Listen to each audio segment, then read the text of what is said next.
Bonsoir à tous, de retour dans une nouvelle vidéo facecam. Ça faisait très longtemps, mais vont sortir sur cette chaîne une série de vidéos facecam pour vous aider et vous préparer au mieux à la rentrée, que ce soit de Passes ou que ce soit de P2 pour ceux qui vont en P2. Bref, du coup aujourd'hui ça va être une FAQ, donc une FAQ sur la passe et la LAS. Vous m'avez envoyé pas mal de questions et j'en ai sélectionné et je vais répondre à ces questions maintenant, aujourd'hui. Voilà, c'est parti. Du coup on me demande quels étaient mes spé au lycée. Donc au niveau des spé au lycée, moi j'avais pas comme vous le nouveau bac, j'avais l'ancien bac, donc j'ai fait bac S spé physique, voilà. Et on me demande aussi si je travaillais beaucoup au lycée. Non, pas du tout, vraiment pas du tout j'allais en cours, je faisais jamais mes exos, genre vraiment jamais mes exos. Je faisais mes exos que quand les profs ils faisaient peur, voilà, et que j'avais peur de me faire gronder, de me faire punir, etc. Sinon, genre de me faire coller. Sinon, mes exos, j'en ai rien à faire, je les ai jamais. En termes de temps de travail, franchement, je dirais que je travaillais 4 heures par semaine, peut-être en plus de mes cours. Franchement, je dirais 4 heures par semaine, pas plus. Ce que je faisais, c'est que j'allais en études quand il y avait études dans la journée, que j'avais des pauses entre guillemets où j'avais pas cours. Des moments où j'avais pas cours, j'allais directement en études travailler. Ça me permettait de m'avancer sur mes devoirs chez moi, mais en gros, comme je faisais jamais mes devoirs, bah, c'était juste le temps des DS. Du coup, j'avais DS une fois par semaine et c'était juste ça que je préparais. Donc je pense que je préparais ça en 4 heures.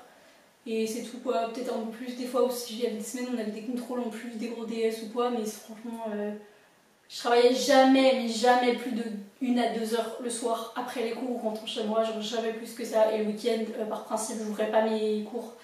Donc voilà, je faisais pas grand chose.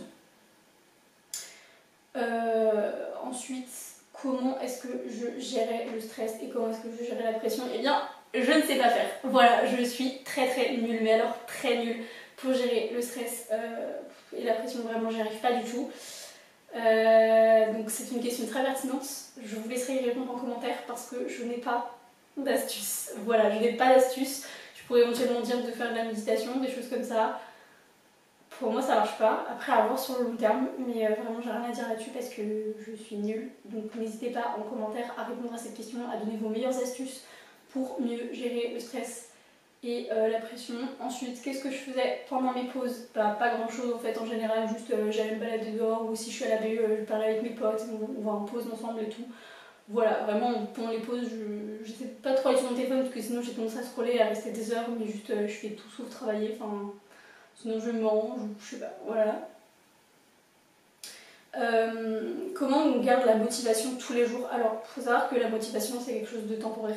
C'est impossible d'avoir de la motivation tous les jours, c'est impossible d'être motivé tous les jours. Et en fait, ce qu'il faut instaurer, c'est de la rigueur. Alors, je suis littéralement la pire personne pour dire ça, parce que cette année, mon niveau de rigueur est proche de 0.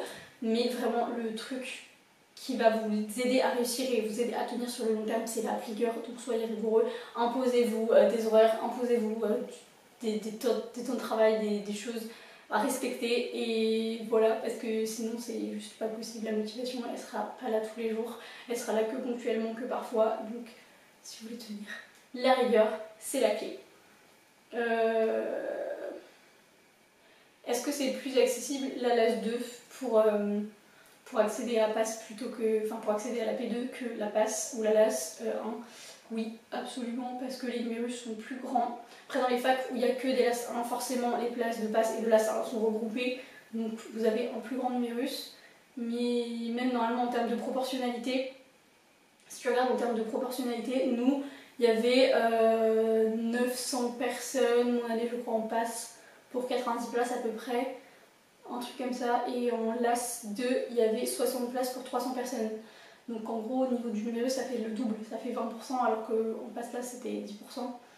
Et en la science, ça devait être un truc comme ça aussi, genre ça devait être 30 places pour 300 personnes, un truc comme ça. Donc ça c'est un numéro de 10%, alors que pour médecine, alors que dans les autres filières, alors que pas du tout. Alors que c'était. Enfin, genre en LAS 2, du coup c'est plus facile, puisque le numéro c'est double, ce qui est logique en soi, parce que c'est une deuxième chance, mais voilà.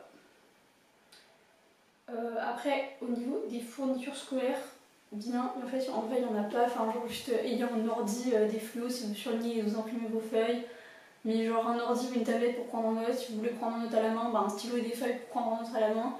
Et voilà quoi, vraiment, vraiment c'est tout. Moi ce que je faisais c'est que j'imprimais mes cours.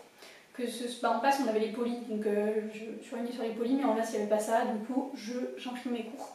Et je mettais tout dans des classeurs. J'avais un gros classeur que je laissais chez moi, où je mettais en gros les cours que j'allais pas forcément utiliser, et mes cours de la journée je les mettais dans une pochette, genre une petite pochette en carton. Et j'allais à la fac comme ça. Les cours de la journée que j'avais dans la journée, bah, je les imprimais le soir, donc je les rangeais dans ma pochette. Et j'utilisais la méthode des J, du coup pour mes J, j'utilisais cette pochette et je mettais les cours dont j'allais avoir besoin le lendemain dans la pochette, ou des choses comme ça. Mais en général, c'était un peu toujours les mêmes cours dont j'avais besoin, du coup, sauf pour les J15 et tout, mais en général, les J1, J2, J3, mes cours pendant 3 jours, ils restaient dans ma pochette, quoi. Voilà.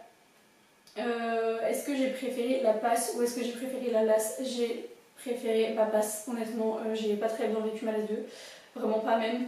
Mais après ça c'est différent et c'est vraiment propre à chacun. Il y a des gens qui ont très bien vécu leur LAS 2 et qui ont très mal vécu leur passe, il y a des gens qui ont très bien vécu les deux, il y a des gens qui ont très mal vécu les deux, enfin ça dépend vraiment des personnes, mais moi j'aimais pas du tout ma licence, vraiment j'aimais pas du tout ma licence, je l'ai pas du tout épanouie, j'ai très mal vécu l'échec de la passe.